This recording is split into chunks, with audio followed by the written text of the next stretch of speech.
All right, welcome everyone to this week's NIM community call, or good morning, good day, good evening, whatever it may be in your region.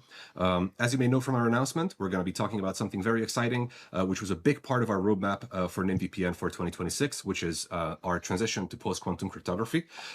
If you were here for the previous episode with Elisa from Taylor, then you already know sort of what a post-quantum transition may involve for another project, but I thought since we're hitting this big milestone, it's only fair to bring on our guys who are working from our side on the post-quantum transition. So on that note, I have two guests with me today. One of them is Mark Sinclair, who's the CTO of NIM. How's it going, Mark? Hey, Sudo. Nice to be here. It is lovely to have you back on. I only had you on for like a brief minute on our town hall before this one. It's excellent to finally have you on for this conversation. And of course, I also have with me Georgio Nicolas, who's sort of intimate or intricately tied into the NIM lore because he's the PhD student of our beloved advisor, Bart Preneel, who's a former guest on this community call. So that's where the lore brings him on. How's it going, Giorgio? Pretty good. Thanks for having me. All right, so welcome to both of you. Today we're going to talk about, like I mentioned, the post-quantum transition of the NIM network and NymVPN, which is a recent blog post you can also read if Salazar is kind enough to share a link to it, and also a bit more broadly something called the Lewes Protocol. We're going to tell you all about it. We're going to tell you what it is, how it works, and how it relates to the whole post-quantum transition. As always, of course, there is going to be a Q&A. So if you have any questions to Mark, Giorgio, or myself, make sure to leave them in the chat, and at the end we're going to pick it up and ask them here live. So big thanks for joining us today and listening in. And with that said, let's jump into our call. Now, first of all, since both of you are sort of kind of new on this call, I would like to ask you to introduce yourselves, and then we can jump into the Lewes Protocol. Giorgio, go first. Yeah. So I'm Georgio. I've spent most of my time doing a PhD at KU Leuven. I specialize in basically protocol design and analysis in general, and I have a very deep interest in privacy enhancing technologies and that sort of stuff, which made me very interested with working on NIM. I've been working with NIM since last May, I believe. I don't know if I've been involved in the post-quantum transition and a whole bunch of other stuff. It's awesome to have you on. Maybe Sal, can you please also share the link to Giorgio's website where people can check out his work in a bit more detail. Now on to you, Mark. Thanks, Sudo. I know you've been trying to get me to come on more community calls for a long time, so I'm glad to be able to do that now. A lot of my interest in NIM has always come from a history and privacy and particularly in medical sectors, because there's a lot of private data and exchange of private information there. So working with NIM has really been like a way of coming home for me, because it's at the heart of a lot of secure data communications and privacy. We all need that in all bits of our lives. So it's great to be able to take these really novel things and put them in apps like NymVPN, which everybody can use. So excited to also talk about the changes that we're going to make to improve the security of NIM in the face of this attack of harvest now, decrypt later, and also be good to introduce the Lewes Protocol. We've been working on it for a while, so be good to start giving some people some insight into what we hope to achieve with that. Right, awesome, excellent. Super happy to have you both on the call, and maybe let's jump right in and bring on Mark's deck and take it away, friend. Thanks. So I'll start with the name because it's a bit strange. So one of our engineers is a big fan of SAS heroes and decided that we suggested that we should name this after Jacques Lewes, who founded the SAS. And the Lewes Protocol is is split into two bits. So it's got something to register users and clients with gateways, and then it's got a data side which is used to actually have a secure conversation after you've done the secure registration. Georgio's been helping us with doing the registration part mostly, and a little bit on the data side, where we're able to exchange secrets in a way that, should a quantum computer become viable, where it can actually reverse some of the standard key exchange mechanisms like Diffie-Hellman, it will be this will be resistant to that. We're looking to handle the case where years and years after sending data that's been recorded, it gets decrypted once the state of the art has moved along.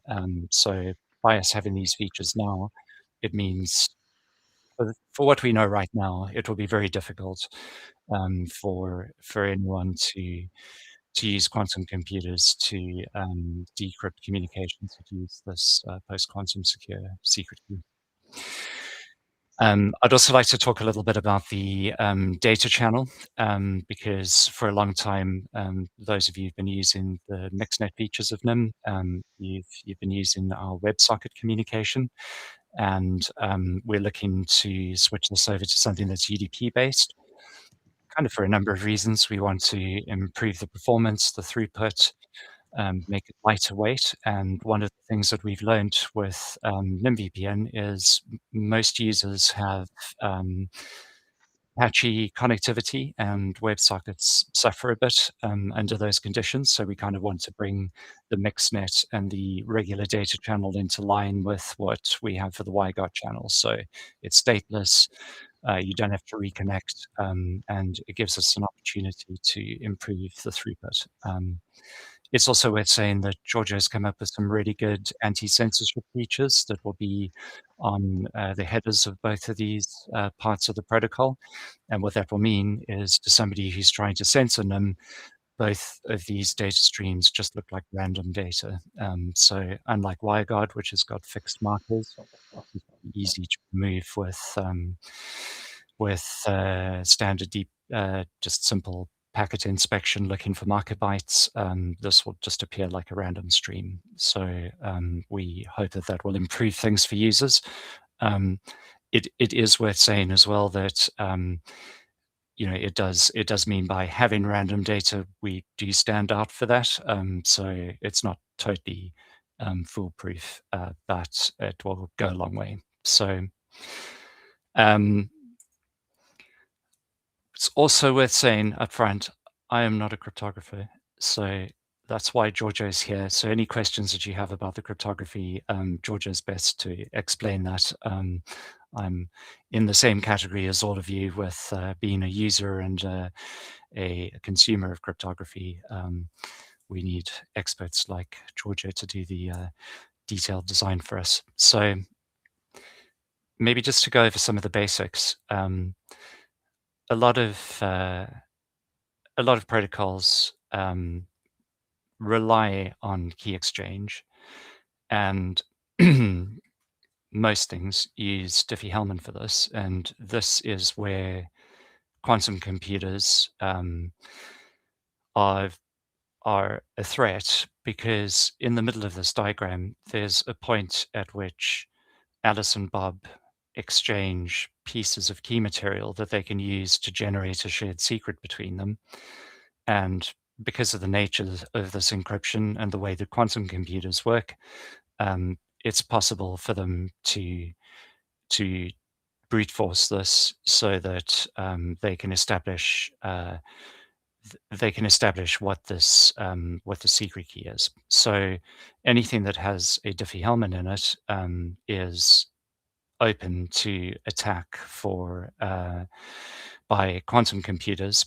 So what we've been working on with Georgio and Kartik from Crispin is a new protocol that establishes that shared secret at the end in a way that it isn't susceptible to this kind of reverse of the exponentiation by quantum computers. So what will that look like?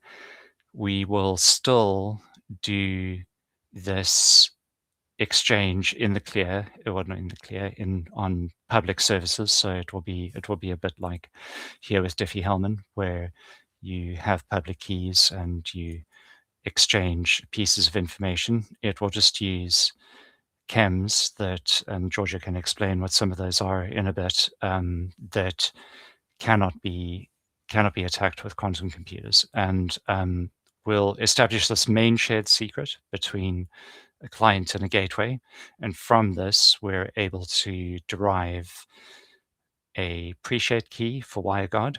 So if you look in your WireGuard config, you'll see that there's a way that you can set a pre-shared key. So this is a symmetrical key between the client and the gateway, or the WireGuard server. And because we've exchanged the secret in a way that's post-quantum secure, it means that we won't, the communication that you do with regular WireGuard won't be susceptible to this type of attack. For the MixNet client session, it's got like a session encryption. That will also be something that's derived from this long-term secret. Maybe if there's time as well, Georgia can also possibly explain to you a little bit about how we've bound these keys to the identities of the gateway. So it means that if you send data to a server that isn't the gateway you're expecting, the cryptography won't work. So that's also a nice additional protection that we get from this registration part of the Lewes Protocol. So then what do we do with this afterwards? A client can use these derived keys from this shared secret that they've got, and they can either send WireGuard, and that WireGuard now can't be harvested and decrypted in a world with quantum computers. And then the other thing that we can do is we can send all kinds of data and control messages over this green channel over here, the Lewes Protocol data channel. And that could be anything. It could be data, it could be tunneling. One of the things with WireGuard is that it relies on tunneling protocols that are routable. So what the difference with the Lewes Protocol's data channel is that anything can be sent. It could be a message where I say, hey, Sudo, how are you doing? How's the weather? We could send that. We could tunnel IP traffic. We could send control messages. It's very versatile. It's just meant to be a simple framing protocol. So it's got concerns in two areas, really. It's going to run inside, it's going to run over as UDP datagrams, and that's because we would like it to be connectionless. And then one of the main use cases for NIM is to put Sphinx packets inside that. So it's got a very lightweight frame to identify the payload as being Sphinx packets. And then there is a portion of the protocol inside the Sphinx packet that deals with reliability. So right down there at the bottom where the payload is, that might be my message to Sudo to ask him how the weather is. And we've got the ability for Sudo to, for me to know that I've sent this message to Sudo, and for that to get ACT. And I've also got the ability to multiplex more data streams down the payload channel. So the goals of this are really to move from layer 7 into layer 4 of the OSI stack. And we want to reduce a lot of friction and wastage that we have at the moment, and that the MixNet will work much better when there's packet loss or bad connectivity, low bandwidth. And then I'll introduce this thing in a moment that shows that we've got this sort of layered approach, which lets us have pluggable components. So we can have different types of obfuscation or cover traffic. And this means on mobile devices that would suffer from either using too much bandwidth or have low battery, we can change how the stack of obfuscation and security works to suit the device that it's working on. So to sort of see that in a diagram format, we've kind of got these layers like in a cake of this protocol, and we will much like other protocols, you can think of like SSH or IKE, where you exchange secrets out of band. The Lewes Protocol works the same way with the registration protocol. You exchange your secrets in one channel, and then you do your data transmission in another channel. Like I said before, we want this to be stateless, so it works a lot more like WireGuard. And then this layered design that's inspired by David Fifield of Tor's Turbo Tunnel. And it's a really good model for looking at the properties that we want of this. We take a user stream, we add some reliability and multiplexing around it. Did we send something to someone? Maybe we don't care about that and it's optional. We've got the ability to add Sphinx encryption around it, and then we can also add Sphinx or Outfox obfuscation to this, timing delays, cover traffic, and then right at the end, the Lewes Protocol is just adding this small layer of framing, and what this does is it uncouples everything else that's before that from the transport. So for example, we could put these data streams onto a memory stick and pop them in the post. We could send them on UDP. We could put them in WebSockets. We could put them inside WebRTC. We could put it inside TCP. You know, it doesn't really matter. So it gives us the flexibility to break that dependency that we have at the moment between the protocol itself and the transport. So if you think about this with like WireGuard works in this way where there are UDP datagrams, and then inside it you're tunneling your TCP data. And you can see this now with the diagram at the bottom, where there's this censor-proof obfuscated data that is that's got obfuscation, reliability, retiming, and we're just doing this as a series of layers, and we get some benefits, right? So we can do things like have multi-path connections. You can connect to multiple gateways at once. You can send pieces of your traffic down different routes and reassemble them on the other side. It's possible to put the Lewes protocol and all of that stack inside other transports like Quick, or maybe we want to pretend that it's some sort of TLS connection, HTTPS maybe, and we get the ability to do multiple connections, multi-bandwidth, you know, those kind of things. So there are lots of opportunities there.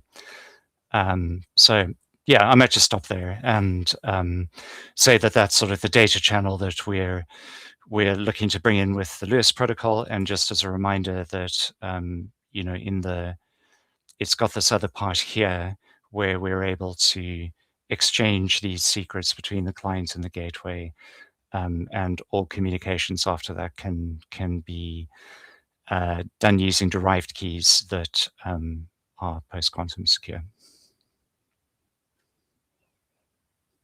All right, thanks for that. Let me know when, or if and when you want to bring back your slides. If you are touching on something that you're explaining something that still needs the slides.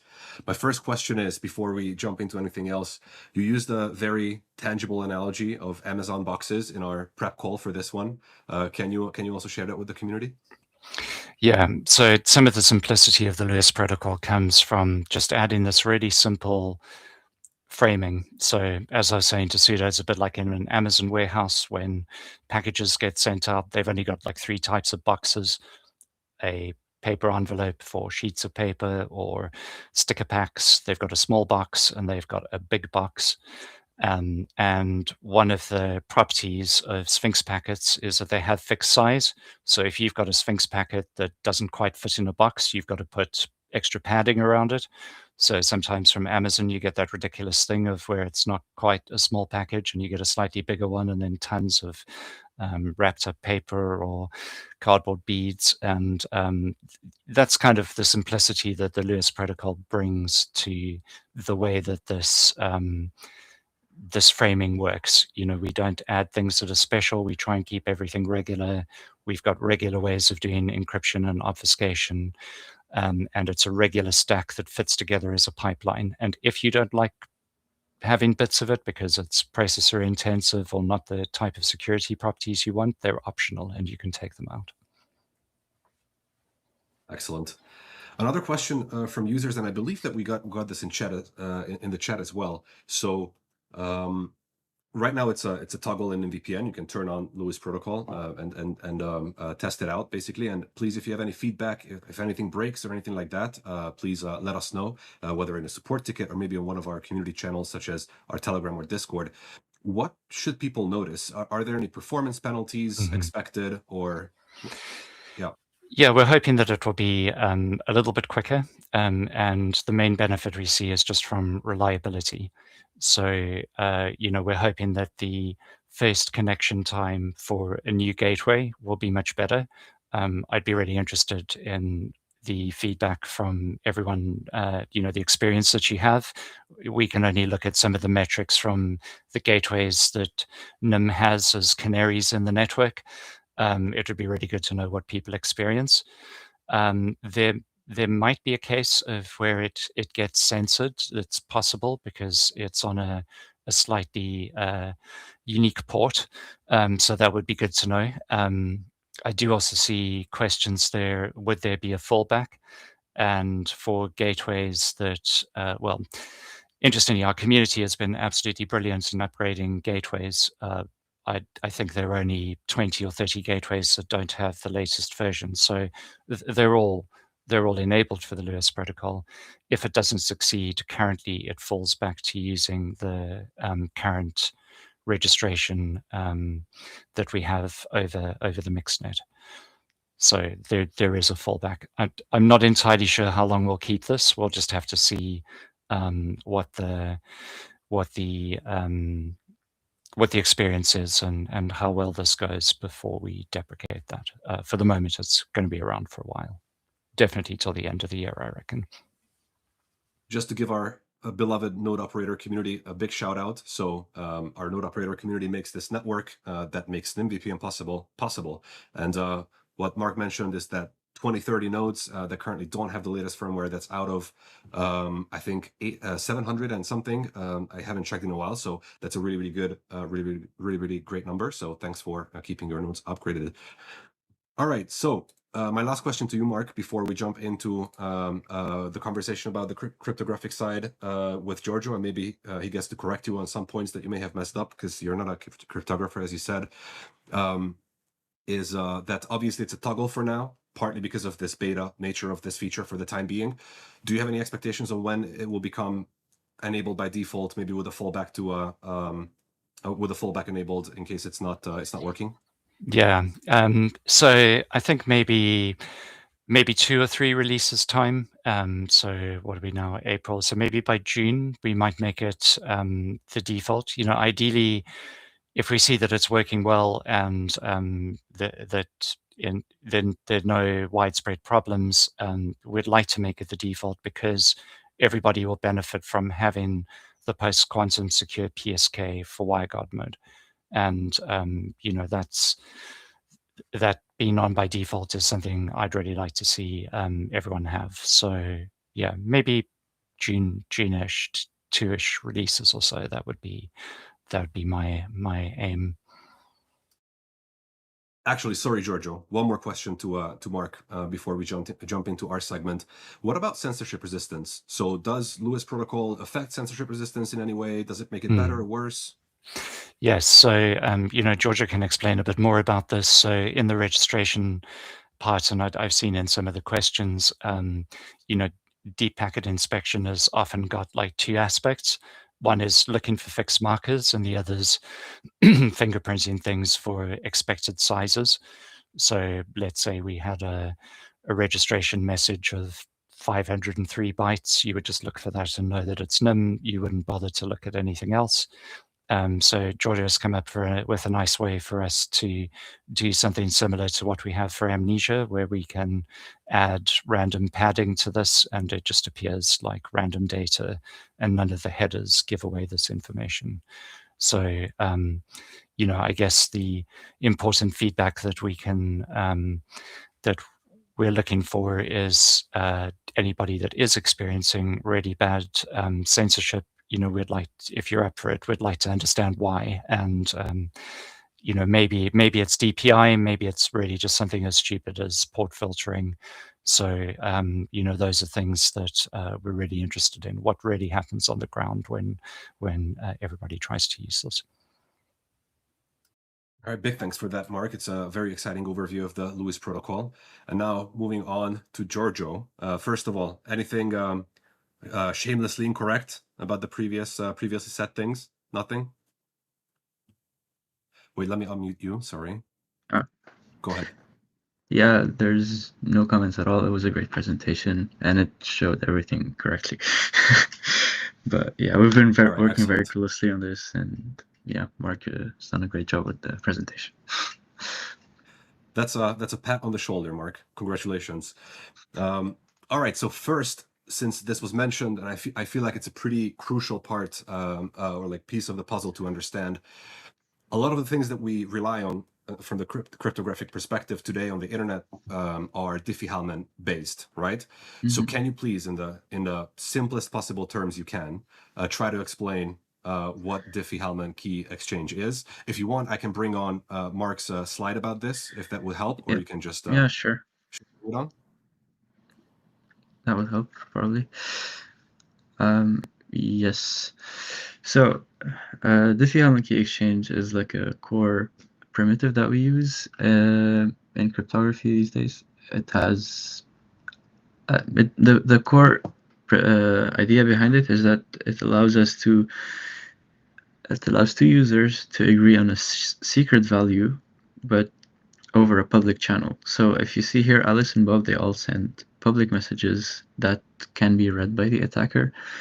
And the premise behind Diffie-Hellman is that while Alice and Bob share stuff in the public and someone can see everything that they sent to each other, no one will be able to reconstruct the secret key that they end up computing after sending and receiving these public values.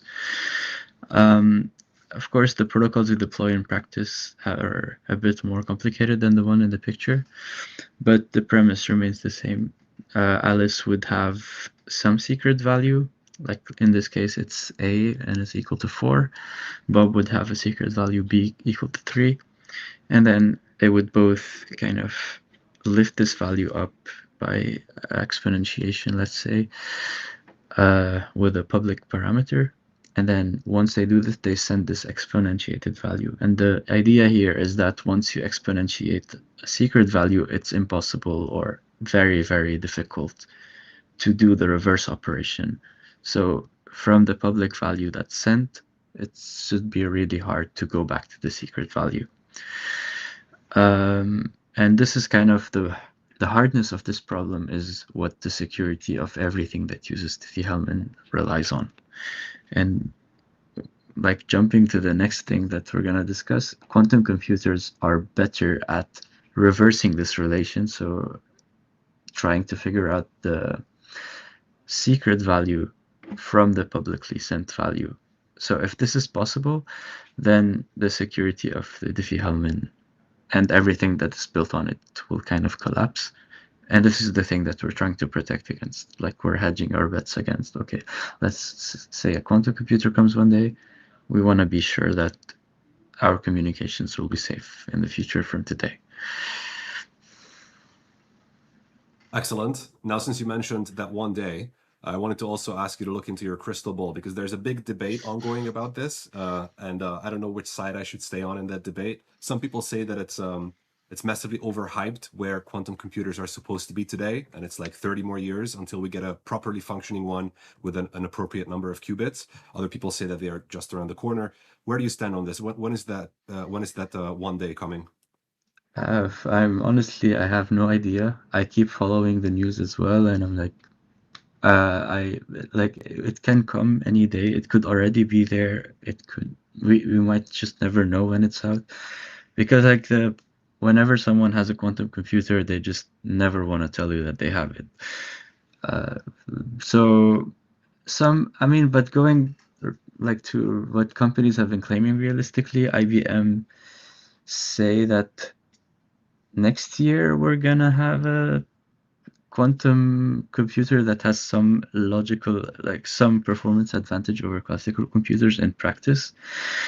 But going to real numbers, if the question is about when we'll have a quantum computer that threatens, like a cryptographically relevant quantum computer, that's what they call it, I guess.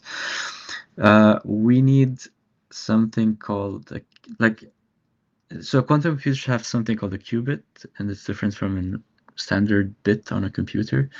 And I think to break the cryptography that we use these days, we need a few million of those that are in one, like in one unit of, like, let's assume there's a computer that has 20 million or 2 million qubits. We need that to be able to break the cryptography. And IBM predict that in 2030 we'll have maybe 2,000 qubits. So whether they can scale this up, like have multiple 2,000 computers that they can join together to have the required amount of qubits, that's going to be like the big question. So if they, like, we could either have it in the next decade or no, but I don't see it happening before the next decade. Yeah, so also for context, ladies and gentlemen, for those of you who've never seen a quantum computer, it's a massive machine that actually has to be kept as close to absolute zero temperature, which is minus 273 Kelvin or Celsius. I don't know which one. So it's let's say it's not an easy feat. It's not just you know, creating a chip and then, oh, here's your qubit. It's even the infrastructure required for it is fairly complicated. My understanding is that noise correction is the big issue that we have, and the error rate that quantum computers currently have. So based on what Georgio just said, I think it's fair to be a little bit skeptical when we hear those next year, you know, next week sort of numbers. So you said we would need quantum or like qubits on like the millions scale to be able to like actually meaningfully take a crack at, no pun intended, at existing cryptography, right? Mm-hmm. Yep. And so now that we, oh, sorry, go ahead. Yeah, and Google have released a paper a while ago, well, not too long ago, and they say that they can reduce the number of qubits by like some sort of a constant factor. So maybe let's say 20 times less qubits required, but then that's still a massive number of qubits that we need to have any meaningful attack. So now that we sort of explained why most likely quantum computers are not around the corner, why do we hear so much about post-quantum cryptography these days? Why is it that, you know, I just had last week another project on who were just doing their own post-quantum transition teller? Why are we doing our own post-quantum transition? Let's talk about the threat as it exists today, even before the threat exists, if that makes sense. Mm-hmm. Yeah, so what we can do today is just protect ourselves against the future. So maybe some really cool scientists come up with a result that just brings us a quantum computer soon. What we can do as a community is, knowing that there is an algorithm that, if a quantum computer exists, can break everything that we have efficiently. What we can do is protect ourselves against it from now. And that's what we're trying to do at NIM. We are started aiming for post-quantum privacy, or harvest now, decrypt later security, which means that if someone captures our messages today, even if a quantum computer comes up in the future, they will still not be able to recover these messages from the moment we enable the security. This is not something super expensive to do.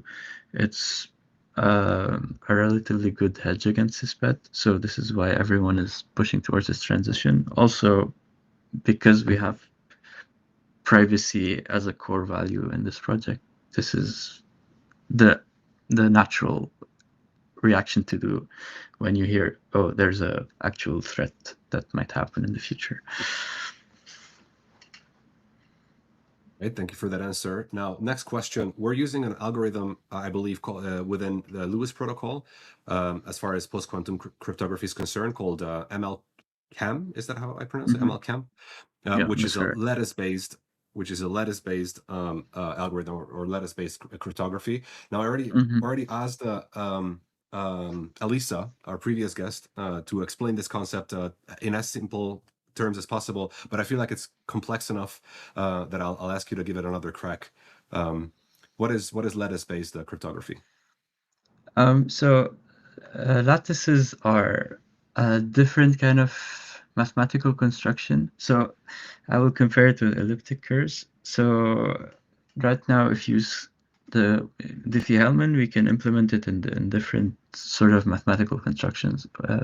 But as long as the construction has something called a discrete logarithm, which means could have used a visual aid maybe, but it's like there's a way for you to like we explained before, if you have like a secret key and you exponentiate it, it's really easy to do this step, but going in the opposite direction, going from the exponentiated like value back to the secret key, so bringing the value down like a logarithm of that exponential value, that's really, really hard. And this is a mathematical problem that elliptic curves rely on. Lattices have a completely different way of having a difficult problem. It's not an exponentiation. It's another problem called learning with errors.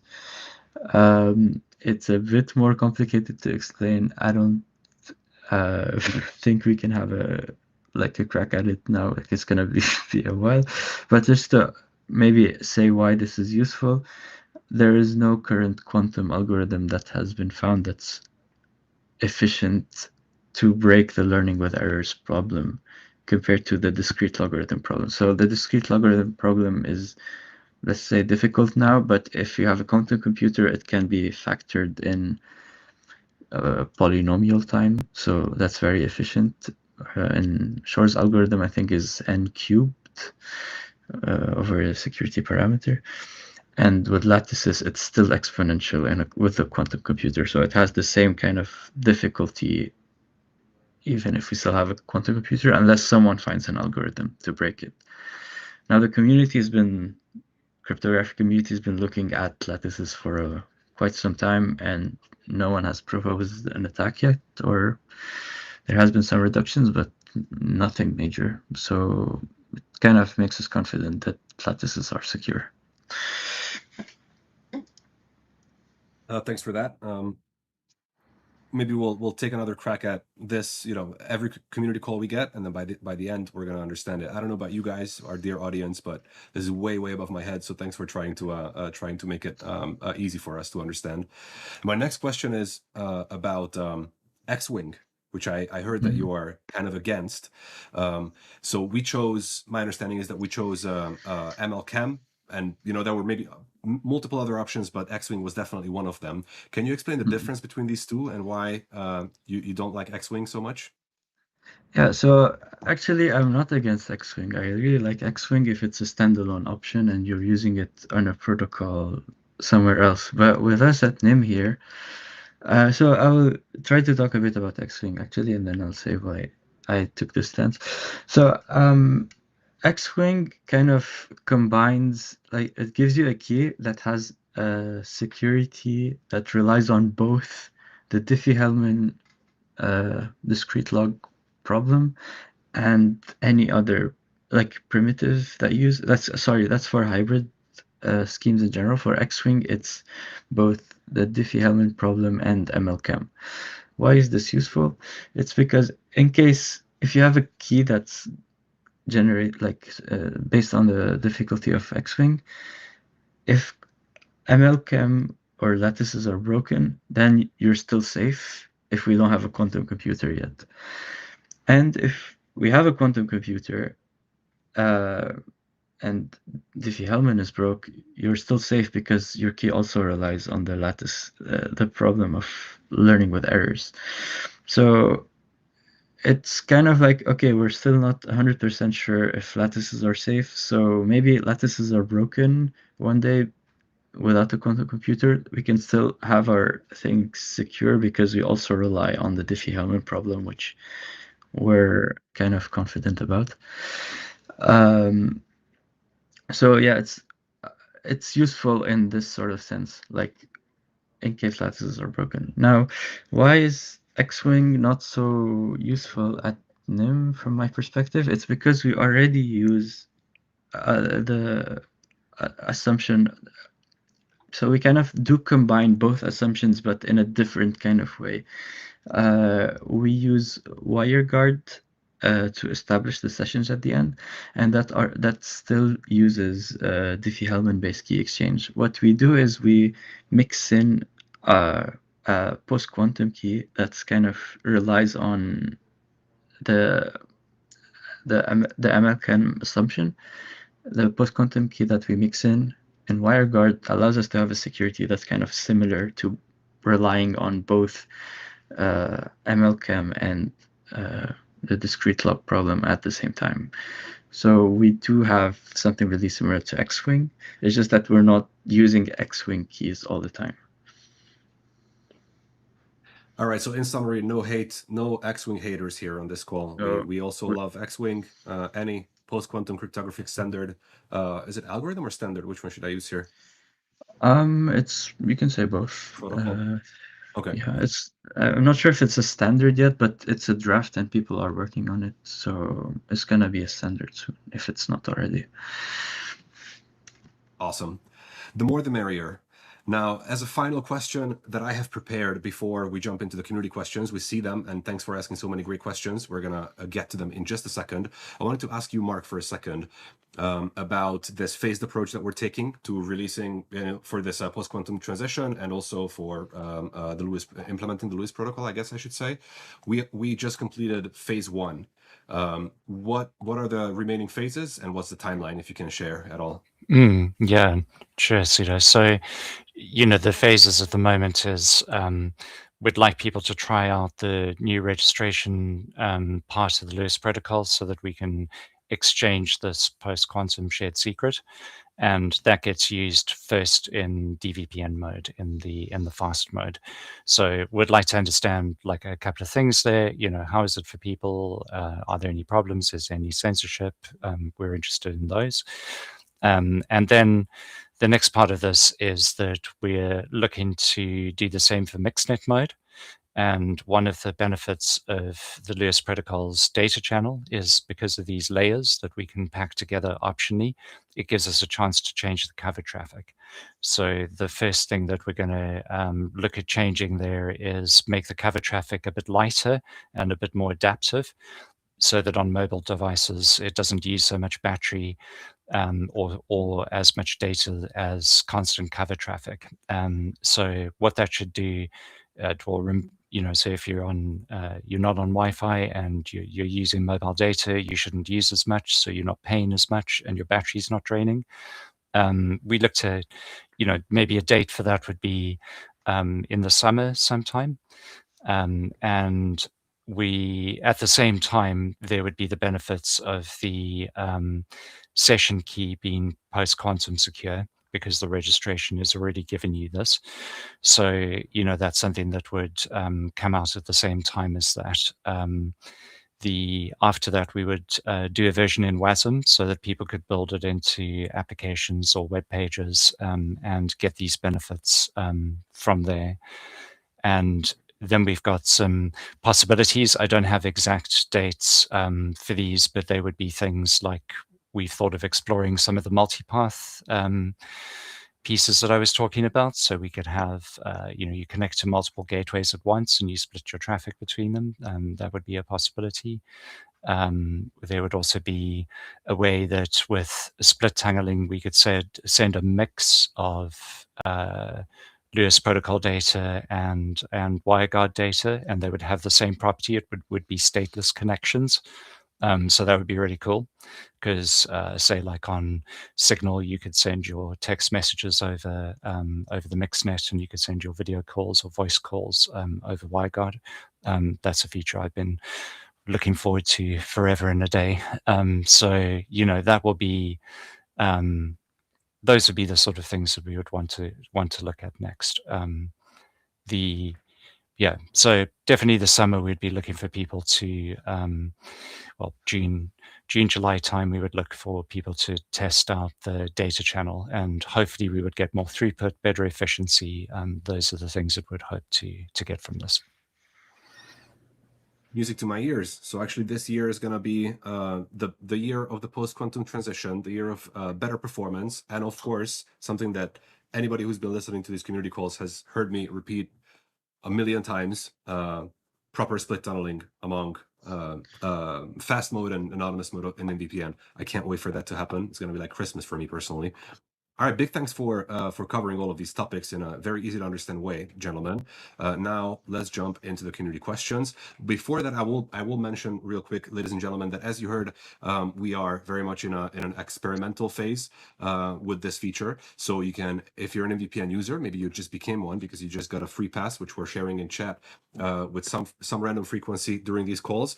Make sure to give it a test, and if you run into anything out of the ordinary, or you have any experience to share with us, then please reach out in a support ticket or on any of our community channels, whether that's Telegram or Twitter. We're really looking for feedback on this at this time.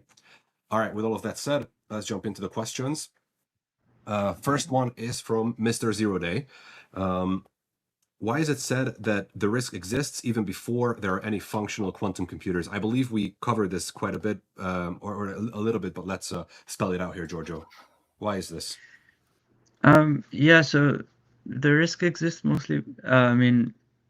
Actually, the risk isn't there if we never have a quantum computer, unless someone breaks Diffie-Hellman.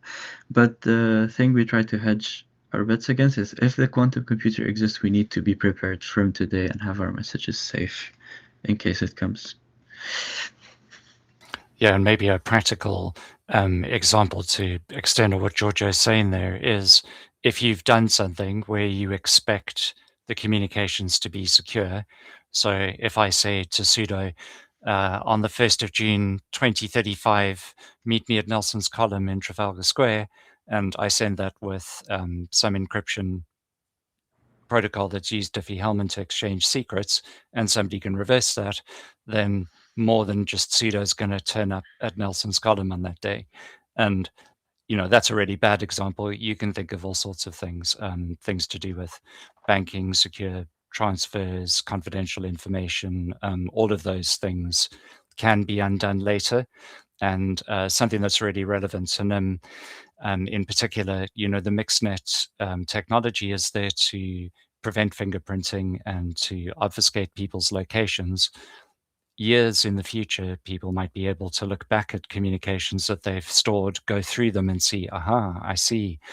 When Mark is going to meet Sudo in London, Sudo was on the beach in Bali, and maybe that changes something for them.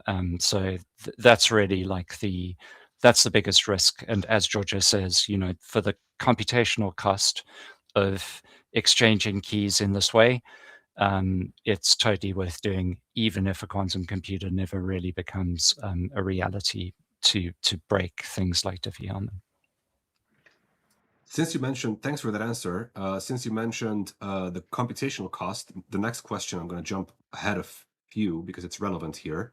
Also from Mr. Zero Day, what performance problems can appear with these systems? Yeah, I'll start with this, and then I'll let Giorgio answer the end bit of it. So for the Lewes Protocol's data channel, no different. We're just going to use the same encryption schemes that WireGuard uses, Chacha-Poly. So that will be like WireGuard. The only place where there can be varying degrees of performance has to do with registration, and maybe Giorgio can elaborate on the chems and sort of explain why that is a bit. Yeah, so the main performance impact is, as Mark said, is on the registration because we are sending different kinds of messages. So the messages are a bit bigger depending on the algorithm that we use. So we jump from public keys that are 32 bytes on like elliptic curves to keys that are about a kilobyte in size. So that has like a bandwidth impact. Our ciphertexts are also bigger. They grow with about the same rate. So that's big. Yeah, I mean, I don't know. It's 1,000 almost times, 300 times bigger, the message. And then to compute these actual messages that we send, it also takes a bit more time, but it's still like it's like a snap. It's like a few hundred milliseconds to do the whole thing, and to send the messages from a client to compute them on the server and send them back, excluding the networking cost. So the cost is a bit higher compared to elliptic curves, but still it's manageable. The biggest hit, I think, on the NIM infrastructure is that we will have to store keys that are much bigger on the node side, I guess, to store the keys of all the different nodes that are communicating with each other. But otherwise, yeah, not much to be worried about. And like Georgio says, the size of the messages that are bigger, that's in the registration piece. Once you have the shared key, the shared secret, and all the other encryption is the same. So like WireGuard with a PSK, it's the same as WireGuard without a PSK. Yeah, exactly. All right, thank you for that answer, and big thanks for the question. Great question, Mr. Zero Day. Next one is from our beloved community contributor, Rocio.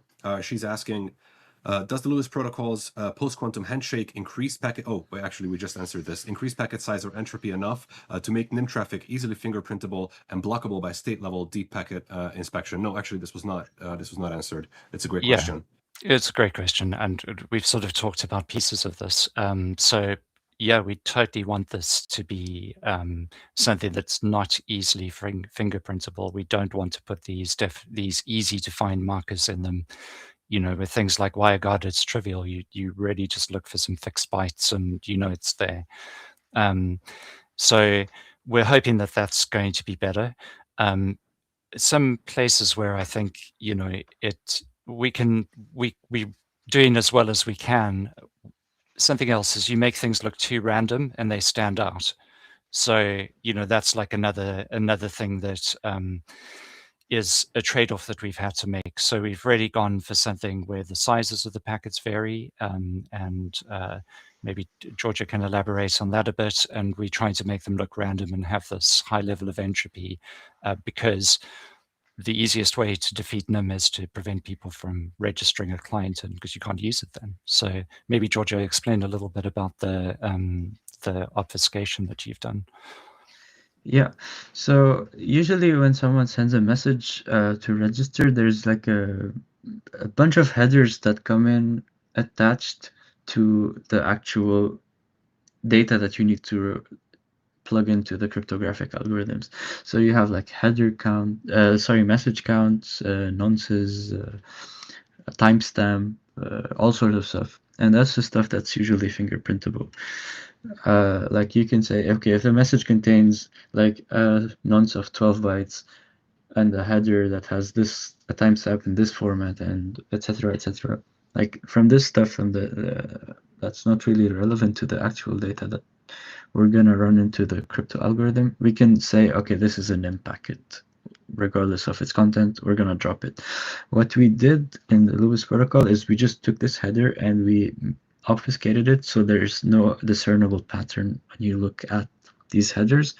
The client will be able to, or the node will be able to decrypt it in a way, and then the pattern of the actual data will be revealed to them. But we're not just doing that. We're not just making the messages look random. We're making the if you have a fixed size, we're making the size kind of dynamic. We add some padding that makes the size of the message dynamic in a way, but it doesn't affect the computation at all. So once you decrypt these headers, the messages, you can know how many bytes of padding we added, and then take these out and then process the message as normal. So yeah, but like if we indeed, as Mark said, if we make these messages too random, or if they're too large, they would stand out, and then that could also be a reason for a deep packet inspection software to detect it. So yeah, this is something we we're kind of worried about when the keys became big, but I guess it's still manageable.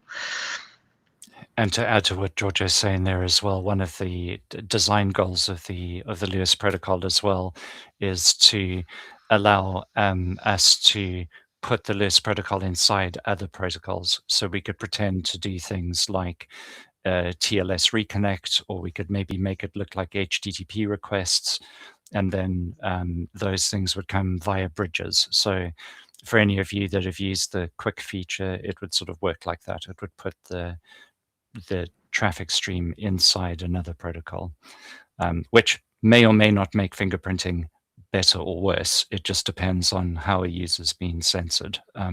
My feeling has always been that users need lots of choice, because it's impossible to say what's going to happen or why they've been censored and how. And as long as they've got the Swiss Army knife of techniques to try, eventually one of them will succeed, and that can become the default. So this simple framing and this registration are like the two building blocks to make that happen. But really good question. Amazing stuff. Yeah, very good question, Rocio. Thank you very much. I may have to skip at least some of yours because we're short on time. Gentlemen, do you have a hard stop at 0:00, or can we stay over by 10 minutes or so? We have a lot of good questions still remaining and only 2 minutes to go. Sure, 10 minutes is fine. All right, awesome.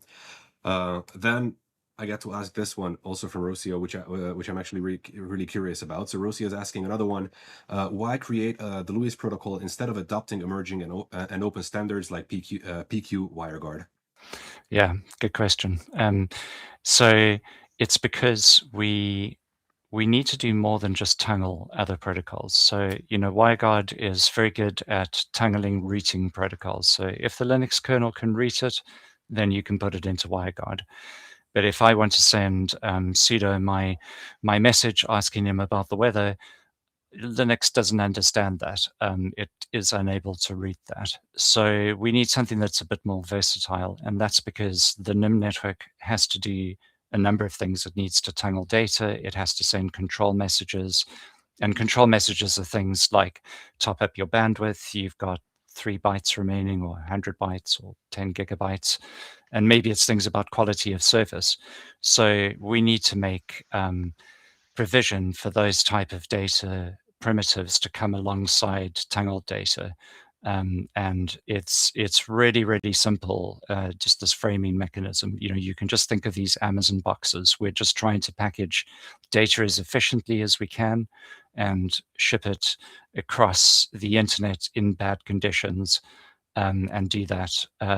Yeah, post-quantum WireGuard, totally. Maybe just to elaborate on that as well. The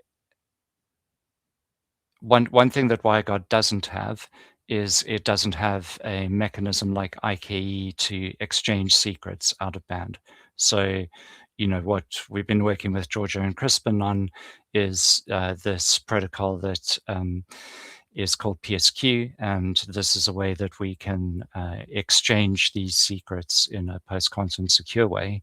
And that's something that WireGuard doesn't have. So even if we had PQ WireGuard, we wouldn't have this way of doing the secret exchange because that happens out of band. And maybe as like a subtext to your question, could all of NIM just run on WireGuard? Not without running WireGuard in user space and making big changes to some of the routing logic. So that's kind of just where this framing comes in.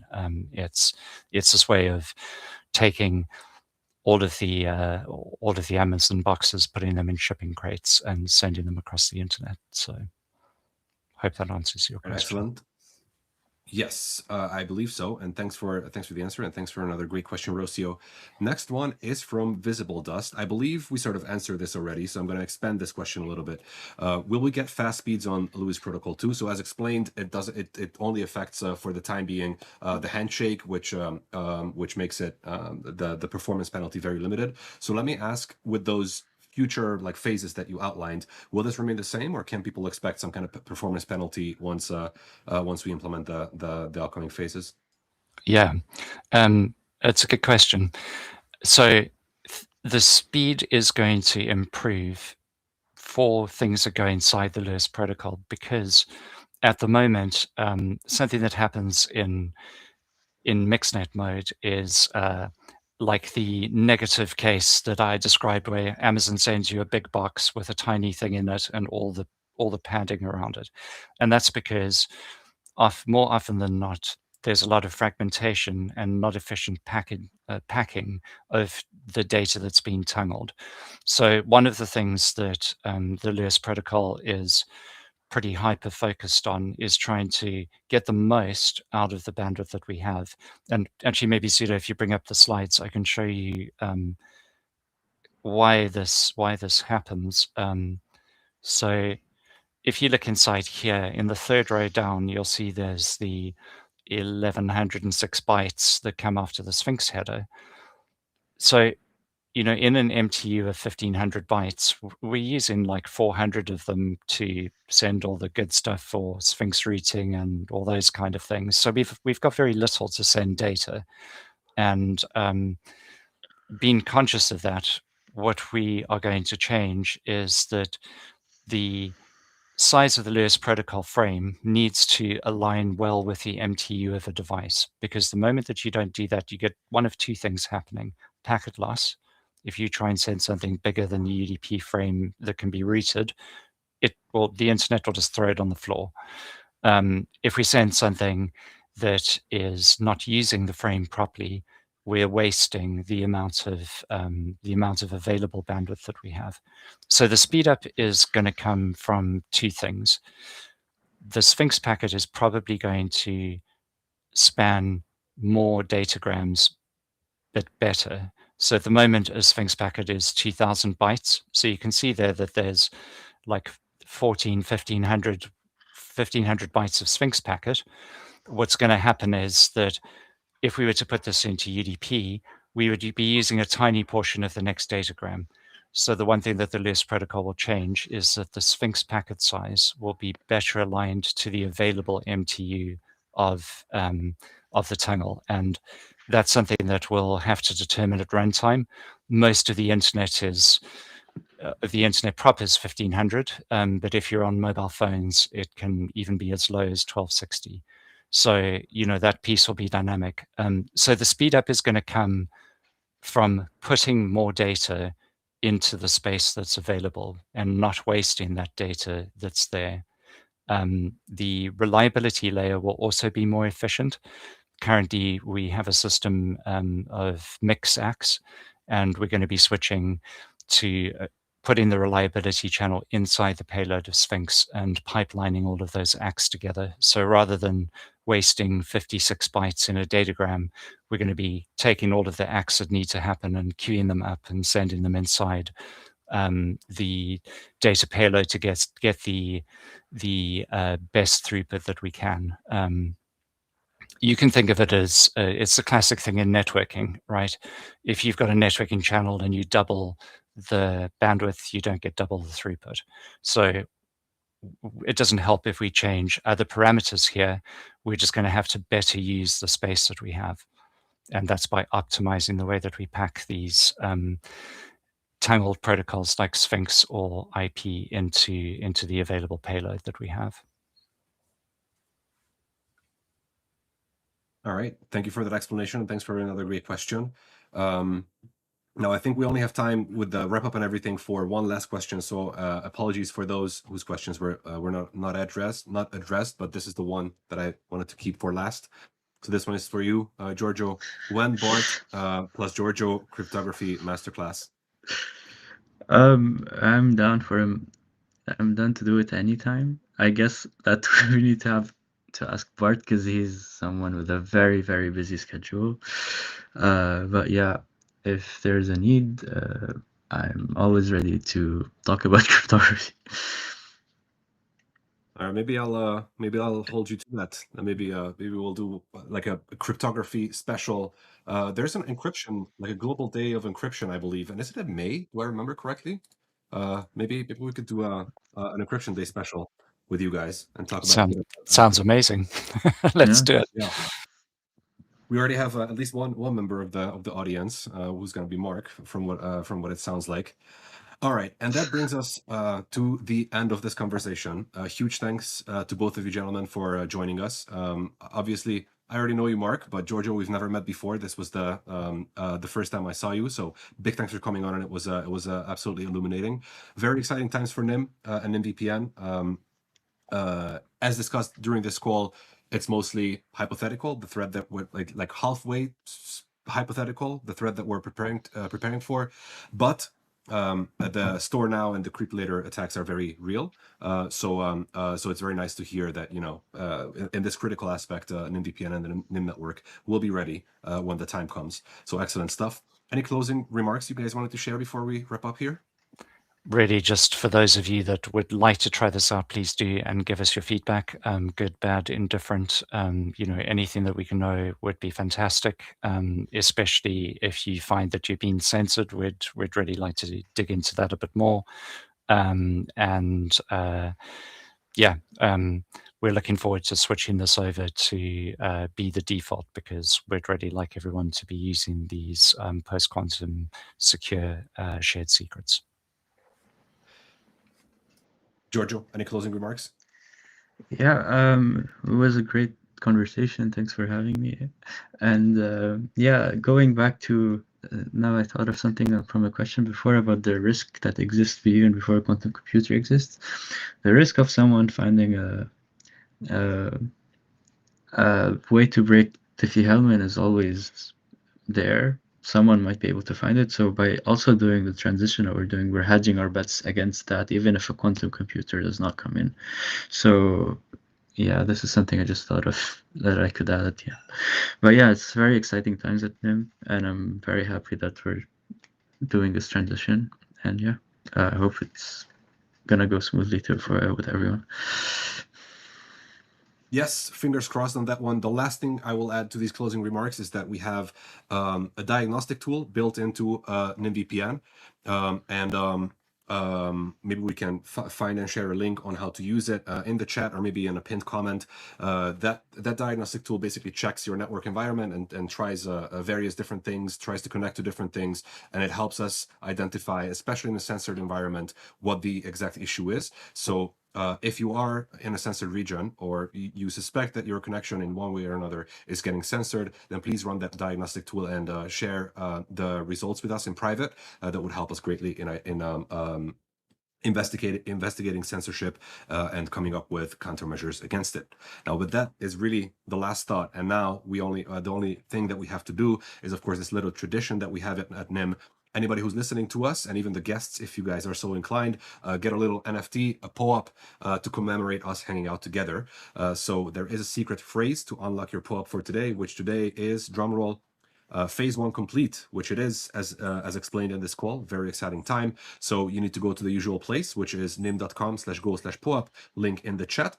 And you need to answer or enter the phrase phase 1 complete, capital P, capital O, capital C, and you can get your POAP for hanging out with us today. With all of that said, big thanks to everyone for listening to us today. Once again, thanks to my guest as well. Have a great day and see you.